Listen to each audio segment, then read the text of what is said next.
going to read this poem here for my friends, Bob and Stephanie. I was in Bob's class. Bob's a colleague of mine. He taught art at Spalding when I was teaching the English program there. This is called Nude Model.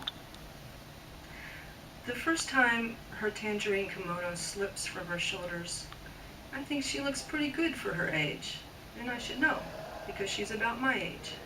But the dark and limber girls in my drawing class suck in their gasps, and I find them tittering during their cigarette break on the steps outside.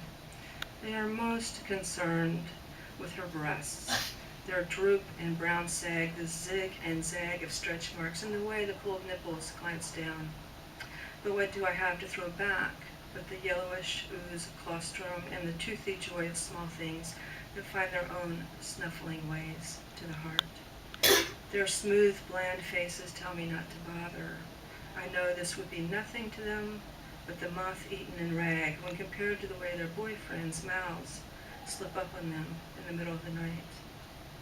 When, for critique, our drawings go up on the wall, I see the girls have chosen to draw the soft folds of her orange robe, the philodendron's shiny leaves which trail behind the pose, the high, tight arch of her foot is the only part of her body that they have considered as art.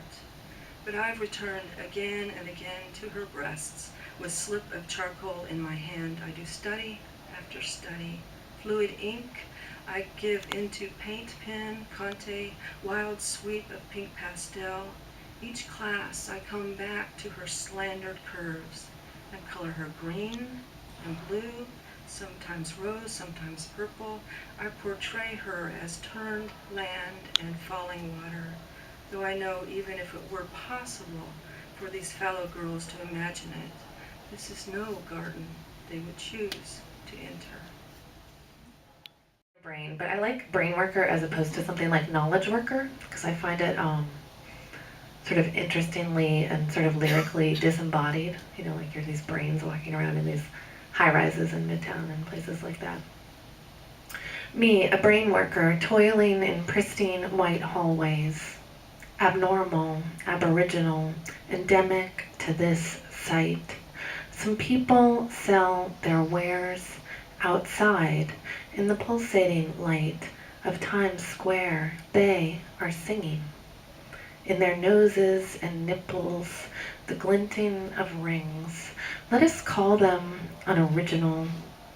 Let us call them all these awful things. The busy unoriginals are throwing out their trash, but on this lovely parchment, they are writing priceless poems.